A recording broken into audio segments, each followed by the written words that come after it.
திடீர்னு முதல் எங்களுக்கும் அவங்களுக்குமான பிரச்சனை ஒரு 1.5 வருடத்துக்கு முன்னாடி சிலம்பரசன் ஷூட்டிங் போகும்போது அந்த ஷூட்டிங்கை நிறுத்தணும் அப்படின்னு வந்து அவங்க என்கிட்ட சொன்னாங்க.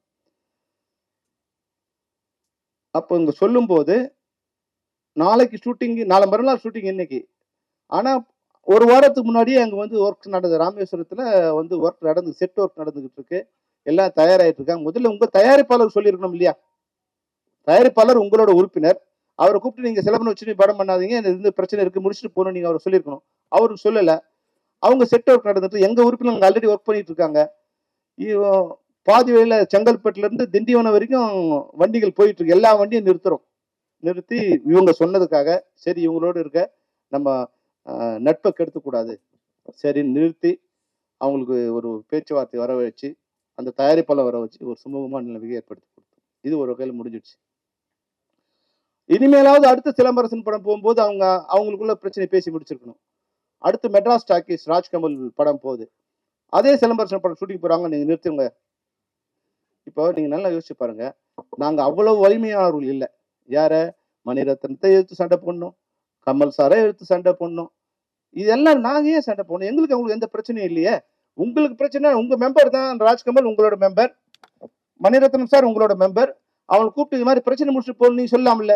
ஏன் தும்ப விட்டுட்டு வாழை பிடிக்கிறீங்க? எங்களையே வந்து ஏன் நிறுத்த சொல்றீங்க? இருந்தாலும் அப்பவும் வற்புறுத்தல. நாங்க வந்து மெட்ராஸ் டாக்கீஸ்க்கு அவங்களுக்கு பேசி ஒரு காம்ப்ரமைஸ் வரதுக்கு இந்த ஷெட்யூல் வர வரைக்கும் வந்து வந்த உடனே பேசலாம்னு ஒரு பேசி ஒப்புதல் வாங்கி ஆரம்பிச்சோம். அதுக்கு மேலேயாவது அவங்க ஃபாலோ பண்ணும். எவ்ரி டைம் இதே பிரச்சனை. அடுத்து தனுஷ் படம் ஷூட்டிங் போறாங்க. தனுஷ் படத்தை நிறுத்தணுங்கிறாங்க.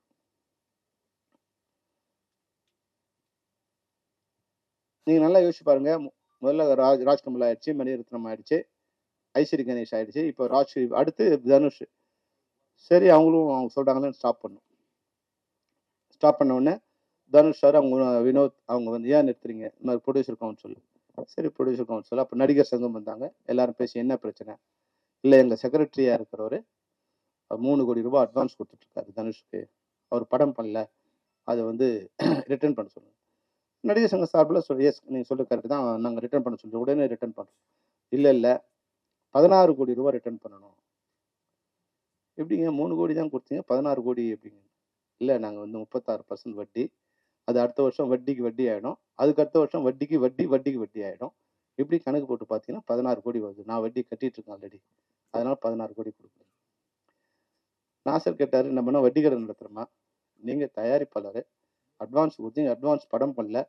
அவர் வந்து ஒரு குறிப்பிட்ட தொகை கேட்டிருக்காரு அட்வான்ஸ், இவங்க அட்வான்ஸ் குறைவா கொடுத்துருக்காரு, அதனால நீங்க அட்வான்ஸே கொடுக்க முடியல, படம் பண்றதுக்கு கஷ்டம், பண்ணது வாங்கிங்கன்னு உங்களுக்கு 2 மாசத்துல சொல்லிட்டாரு. நீங்க அப்பவே வாங்கியிருக்கலாம்ல. அப்போ வாங்காம நீங்க செக்ரட்டரியா இருக்கிறதால ஒரு அமைப்பு வச்சுட்டு நீங்க எங்களை மிரட்டுறீங்களா? அப்படிங்கிற மாதிரிலாம் பெரிய வாக்குவாதம் நடந்தது. எனக்கு செல்வமணி, என்ன நீயும் இருந்துகிட்டு இந்த வேலையை பண்ற, இது ஒரு கட்ட பஞ்சாயத்து மாதிரி இல்லையா, எப்படி சரியாகும்? நான் சொன்னேன், சார் கொஞ்சம் அட்ஜஸ்ட் பண்ணி சார், கவுன்சிலோட எங்களுக்கு ஒரு அக்ரிமெண்ட் இருக்கு, அதனால அவங்க சொல்றதை நாங்கள் கேட்க வேண்டிய நிலையில் இருக்கும், கொஞ்சம் அட்ஜஸ்ட் பண்ணிங்க அப்படின்னு எல்லாம் பேசி அந்த 3 கோடிக்கு 6 கோடி கொடுக்குறதா பேசி முடிச்சாங்க. அவங்க ஒத்துக்கல. மறுபடியும் 7 கோடி வரைக்கும் வந்தாங்க. அப்பவும் ஒத்துக்கல. அப்போ நானே வந்து தனுஷ் சார்கிட்ட நேரடியாக பேசினேன். அப்புறம் அந்த வினோத் அவரை வச்சு பேசி அது 8 கோடி ரூபா ஃபைனல். அப்போ தனுஷ் சொல்றாரு, அண்ணே இந்த இதோட நீங்களாம் சொல்றீங்களேன்னு தான், இதுக்கு மேலேன்னா நாங்கள் கோர்ட்டில் பார்த்துக்கலாம், நீங்கள் தலையிடாதீங்க. நாங்களும் அதை சொல்லிட்டோம், சார் இதோட தான் எங்களால் பண்ண முடியும், இது மேலே பண்ண முடியாது. இல்லை நாங்கள் ஒத்துக்க முடியாது போக முடியாது. அப்போ நான் சொன்னேன், நீங்கள் செக்ரட்டரி, உங்கள் பணத்துக்கு மாதிரி இருக்குது, இது வரைக்கும் அட்வான்ஸ் கொடுத்த தயாரிப்பாளர்ல நீங்கள் யாருக்கு வாங்கி கொடுத்தீங்க? நீங்கள் எங்கே உட்காந்துட்டு நீங்கள் உங்கள் பணத்தை மட்டும் வட்டிக்கு வட்டி வாங்கி கொடுத்த தயாரிப்பாளர் மற்றவங்க வாங்கி கொடுக்கல இல்லையா? அதனால நீங்கள் அது மாதிரி பேசக்கூடாது சார். ஒரு செக்ரட்டரியா இருக்கிறதால உங்களுக்கு நீங்கள் அட்வான்டேஜ் எடுத்த மாதிரி, அதுக்கு நாங்கள் ஒத்துழைச்சா எங்கள் பேர் கட்டு போயிடும். தயவு செய்து இதுக்கு ஒத்துக்குங்க, இல்லைன்னா நீங்கள் அப்புறம் ஜேஏசியில் வச்சு பேசி முடிச்சுங்க, இப்போ நாங்கள் ஷூட்டிங் நிறுத்த முடியாது அப்படின்னு சொல்லி அந்த ஷூட்டிங்கே போயிட்டோம். இங்கே ஒரு பிரச்சனை ஸ்டார்ட் ஆச்சு. 2வது பிரச்சனை இதே பிரச்சனை தான் மறுபடியும். ஏன்னா ஏதோ வந்து இவங்க பூசி மெழுகி எங்களை குற்றவாளி ஆக்குறாங்க. ஏதோ நாங்கள் ஒர்க் பண்ண வரல, எங்களுக்கு பணம் கொடுத்தா வேலை செய்ய போகிறோம். நாங்கள் என்ன வரமாட்டேன்னு சொல்றது? நாங்கள் என்ன இதுவா லார்ட் நபக்தாஸா? நாங்கள் இல்லை கோடி அம்பானியா? இல்லை இதுவா? நாங்கள் வேலைக்காரங்க, பணம் கொடுத்தா வர போகிறோம். 2வது பிரச்சனை விஜய் படம் ஷூட்டிங். அவங்க வந்து இவங்க ஆகஸ்ட்ல அறிவிக்கிறாங்க, ஆகஸ்ட் 1ஆம் தேதி அறிவிக்கிறாங்க, நாங்கள் வந்து ஆகஸ்ட் 15ல இருந்து புதிய படங்கள் ஆரம்பிக்கக்கூடாது, அக்டோபர்ல இருந்து எந்த படம் ஆரம்பிக்கக்கூடாது, அதுக்குள்ள மறுசீரமைப்புலாம் பேசி முடிக்கணும், எங்களுக்கு ரொம்ப கஷ்டமா இருக்கு, எங்களால் படம் பண்ண முடியல, பட்ஜெட்ல எல்லாம் இழுத்து விட்டுறீங்க, இதெல்லாம் சில கட்டுப்பாடுலாம் பேசிட்டு தான் போகணும்னு வந்து all of a sudden without அவர் நாலேஜ் நடிகர் சங்கத்தை கேட்காம எங்களை கேட்காம அனௌன்ஸ் பண்ணிட்டாங்க. நடிகர் சங்கம் அது ரிவோல்ட் கூட பண்ணாங்க. நாங்க அட்ஜஸ்ட் பண்ணிக்கிட்டோம். எவ்வளவு அட்ஜஸ்ட் பண்ணன்னு சொன்னாங்க. பெரிய சூக்கம் சொல்ல வரல. எவ்வளவு உங்களுக்கு அட்ஜஸ்ட் பண்ணிருக்கோம் உங்களுக்கு சொல்ல வரும். தயாரிப்பாளருக்கும் சொல்ல வரும். அட்ஜஸ்ட் பண்ணிட்டு அப்புறம் நான் முரளி சார் பேசி இல்ல செல்வம்னு இது வந்து எக்ஸிபிட்டார்லாம் சேர்ந்து முடிவு எடுத்துக்கோ, நீங்க ஒத்துழைப்பு கொடுக்கணும்னா சரி ஓகே சார், நீங்க உங்களுக்காக நாங்க ஒத்துழைப்பு கொடுக்கணும், அதுக்கும் ஓகே சொல்லிட்டோம். அப்போ வந்து இந்த பட தயாரிப்பாளர் அவங்க வந்து பெங்களூர் ப்ரொடியூசர்ஸ், அவங்க சேம்பர்ல மெம்பரா இருக்காங்க. அதனால அவங்க என்ன முடிவு பண்ணிட்டாங்க, ஹைதராபாத் ஷூட்டிங் ஷூட் பண்ணிக்கலாம், அங்க போனா பிரச்சனை இல்லை அப்படின்னு முடிவு பண்ணிட்டாங்க. இப்போ இது மாதிரி இந்த படம் போச்சுன்னா இந்த படத்துல இது வரைக்கும் 2.5 லட்சம் தொழிலாளர்கள் ஒர்க் பண்ணிருக்காங்க. விஜய் படத்துல 2.5 லட்சம் தொழிலாளர்கள் எங்களுடைய எஃப்எஃப்சி தொழிலாளர்கள் ஒர்க் பண்ணிருக்காங்க. 2.5 லட்சம் மனித நாட்கள் இங்க வேலை செய்யப்பட்டிருக்கு. இது ஏறக்குறைய எங்க தொழிலாளர்கள்ல 30% பேருக்கு வேலை கொடுத்த மாதிரி.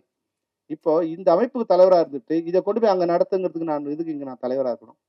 நான் அவங்களுக்கு ஒரு அஷூரன்ஸ் கொடுத்தேன், சார் அக்டோபர் தான் அவங்க ஷூட்டிங், இப்போ ஆகஸ்ட், அதுக்குள்ள பேசி முடிச்சிடலாம் சார், நீங்க இங்க ஸ்டார்ட் பண்ணுங்க, பெப்சி ஸ்டுடியோவில் ஸ்டார்ட் பண்ணுங்க, உங்களுக்கு என்ன வேலை நாங்கள் பண்றோம், எங்களுக்கு வாடகை கூட வேணாம், நீங்க ஃப்ரீயா பண்ணுங்க, ஏன்னா நீங்க எங்களுக்கு பண்ணீங்கன்னா எங்க மெம்பருக்குலாம் வேலை கிடைக்கும், தயவு செய்து பண்ணுங்க, எதோ ஒன்னாலும் அட்ஜஸ்ட் பண்ணிக்கிறோம்னு சொல்லி அவங்கள்ட்ட தயாரிப்பாளர்கிட்ட, இயக்குநர்கிட்ட, ஆர்ட் டைரக்டர்கிட்ட, அது மாதிரி மேஸ்திரி ராமலிங்கம் அவர் மூலம் எல்லாம் முயற்சி பண்ணி அந்த ஷூட்டிங் கொண்டு வரும். இப்போ ஆகஸ்ட் ஆச்சு, செப்டம்பர் ஆச்சு, அக்டோபர் வரப்போகுது. இப்போ ஷூட்டிங்லாம் நிறுத்தி உட்காந்து இதை வேலை பண்றோம் இல்லையா, இது என்ன எவ்வளவு இம்பார்ட்டன்ட் ஒர்க்கு, 3 மீட்டிங் போட்டிருக்காங்க sir. August September October, August September இந்த 45 நாள்ல 3 மீட்டிங் தான் போட்டிருக்காங்க மறுசீரமைப்பு. அப்ப ஒரு வார் பீரியட்ல உடனே உட்காந்து பேசி முடிக்கணும்ல. நான் ஒரு மீட்டிங் இவங்களோட பேசி முடிச்சா எங்க யூனியனுக்கு வந்து நாங்க ஒரு வாரம் மீட்டிங் நடத்துவோம், எப்படியாவது சீக்கிரம் முடிக்கணும் அப்படின்னு டைரக்டர் கன்வின்ஸ் பண்ணி, கேமராமேனை கன்வின்ஸ் பண்ணி, ஆர்ட் டைரக்டரை பேசி அப்படி கொண்டு போய் அங்க ரெடியா போனா அங்க மீட்டிங் வர மாட்டாங்க. ஏன்னா அதை பத்தி எந்த நாலேஜும் இல்லை அவங்களுக்கு. அப்ப எனக்கு உங்களுக்கு வேற வழி இல்லை. நான் சொன்னேன், சார் எங்களை நம்பிதான், பெப்சி நம்பிதான் இங்க வந்து ஒர்க் ஆரம்பிச்சிருக்காங்க, அவங்க ஹைதராபாத் போறதா இருந்தாங்க, நாங்க சொல்லியிருக்கோம், தயவு செய்து எங்களுக்காக நீங்க ஷூட்டிங் பர்மிஷன் கொடுக்கணும் அப்படின்னு அவங்ககிட்ட கேட்டு கெஞ்சி அந்த ஷூட்டிங் எடுத்தோம். அன்னைக்கு ஒருத்தர், நாங்க வந்து நீங்க ஒப்பந்தத்தை மீறிட்டீங்க, 1 to 1 கேன்சல் பண்ணுவோம். மறுபடியும் இப்போ கடைசியா நடந்த பிரச்சனை இது. Suriya sir shooting, Dream Warriors தயாரிப்பாளர்,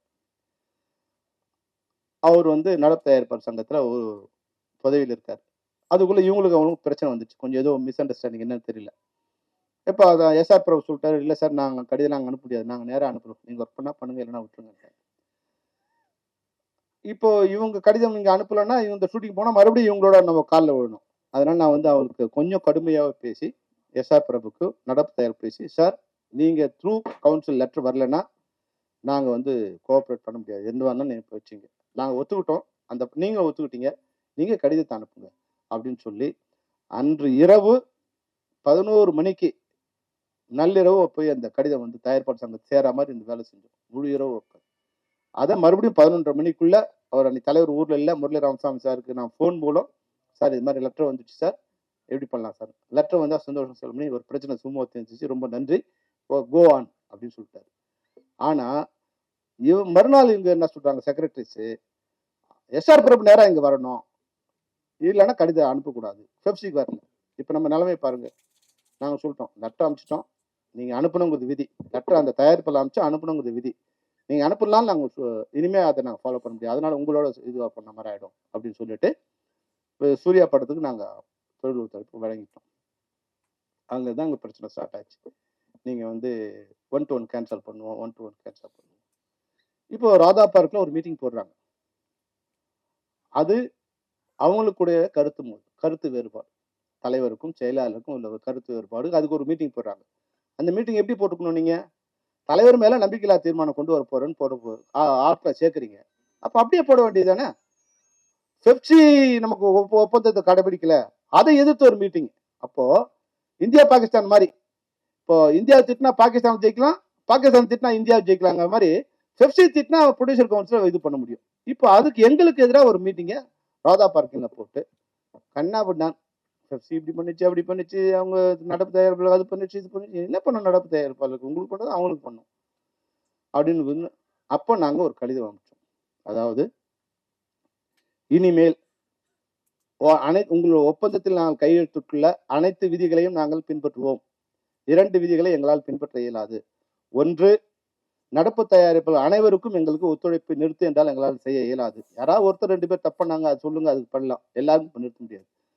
2வது, உங்கள் அமைப்பில் உறுப்பினராக இல்லாத வேறு அமைப்பில், அது நடிகர் சங்கமோ, பெப்சியோ யாரா இருந்தாலும் அவர்களுக்கு நீங்க ரெட்டு பண்ணணும்னா, அனைத்து சங்கங்களும் பேசி உட்கார்ந்து முடிவு பண்ண போது தான் அந்த முடிவு எடுக்கணும். நீங்க தன்னிச்சையா முடிவு எடுத்தா நாங்க ஒத்துழைக்க முடியாது அப்படின்னு நாங்க இப்ப இதுதான் பிரச்சனை. இப்ப இது நீங்க பண்ணலன்னா நாங்க வந்து உங்க அக்ரிமெண்ட் கேன்சல் பண்ணுவோம். இது ஒரு பயமுறுத்தல். அதுக்கான இப்ப வேலையை ஆரம்பிக்கிறது. அதுக்கு நாங்க தயார். இப்போதும் தமிழ் திரைப்பட தயாரிப்பாளர் சங்கத்துக்கும், சங்கத்தின் நிர்வாகிகளுக்கும், சங்கத்தில் உள்ள அனைத்து உறுப்பினர்களுக்கும், பெப்சியின் சார்பிலும், சம்மேளனத்தின் சார்பிலும், என்னுடைய சார்பிலும், நாங்கள் ஏதாவது தவறு செய்ததா இருந்தால் அந்த தவறை சுட்டிக்காட்டினால் திருத்திக் கொள்ள நான் தயார், நாங்கள் தயார். இப்போதும் நாங்கள் தயார். எந்த நிபந்தனையும் இல்லாமல் நாங்கள் அந்த தவறை திருத்திக் கொள்ள நாங்கள் தயார்.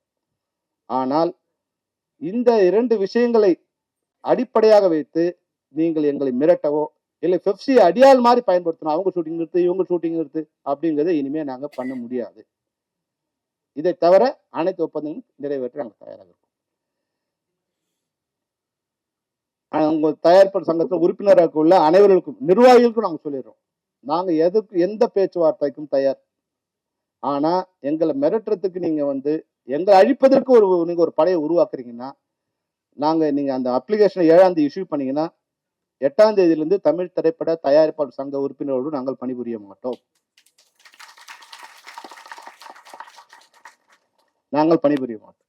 7ஆம் தேதி நீங்க அப்ளிகேஷன் கொடுத்தீங்கன்னா, இன்னைக்கு ஒருவேளை சேம்பர்ல சொல்லிட்டாங்க எங்க அட்ரஸ் யூஸ் பண்ண கூடாது சொன்னாங்க. நீங்க ஒருவேளை அவங்கள கன்வின்ஸ் பண்ணி யூஸ் பண்ணீங்களோ, இல்ல வெளியே கொடுக்குறீங்களோ, உள்ள கொடுக்குறீங்களோ, நீங்க ஒரு அப்ளிகேஷன் கொடுத்தாலும் 8ஆம் தேதியில இருந்து production, post production, pre production எந்த வேலையும் நாங்க செய்ய மாட்டோம். நீங்க உங்க ஆளுங்களே வச்சு பண்ணீங்க.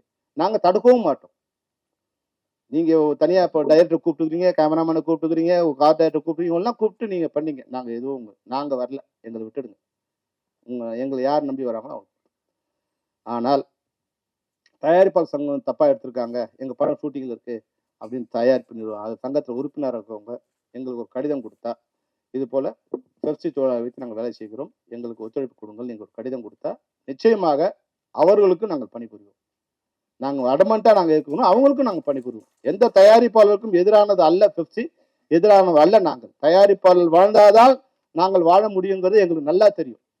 அதனால தயவு செய்து எங்களுடைய இந்த இறுதி கோரிக்கை, இதை மீறி ஏதாவது நடந்தால் நாங்கள் தமிழக அரசிடம் முறையிடுவோம். 25,000 தொழிலாளர் குடும்பங்கள், 1,00,000 பேர் இல்லை 1,50,000 பேர் நேரடியாக இந்த தொழிலை நம்பி வாழ்ந்து கொண்டிருக்கிறோம். ஏதோ ஒருத்தர் 2 பேர் அவங்களுடைய சுய காழ்ப்புணர்ச்சிக்காக அவங்க எங்களுடைய அடியால் வேலை செய்ய வைக்க நாங்கள் மறுத்ததால உங்க பலிகடை ஆக்கினாங்கன்னா நிச்சயமாக நாங்கள் அனைவரும் முறையிடுவோம். எங்களை தமிழக அரசும் அமைச்சர்களும் எங்களை காப்பாற்ற வேண்டும். நாங்கள் துணை முதல்வர் அவர்களையும் துணை முதல்வர் அவர்களையும் சந்திப்பதற்கு ஏற்கனவே நேரம் கேட்டு கடிதம் கொடுத்துள்ளோம். இந்த பட்ஜெட் செஷன் நடந்துள்ளதாக, அது முடிந்தவுடன் சந்திக்கலாம் என்று தெரிவித்துள்ளார்கள். முடிந்தவுடன் எங்களுடைய பிரச்சனையை நேரடியாக அரசிடம் முறையிடுவோம். இப்போதும் நான் தமிழ் திரைப்பட தயாரிப்பாளர் சங்கத்துக்கு சொல்லிக் கொள்வது, எங்கள் பக்கத்தில் என்னுடைய தவறு எந்த தவறு இருந்தாலும் அந்த தவறை திருத்திக் கொள்ள நாங்கள் தயாராக இருக்கின்றோம். எதற்கும் நாங்கள் தயார், சண்டைக்கும் நாங்கள் தயார், சமாதானத்துக்கும் நாங்கள் தயார். முடிவை நீங்கள் தான் சொல்ல வேண்டும். நன்றி, வணக்கம்.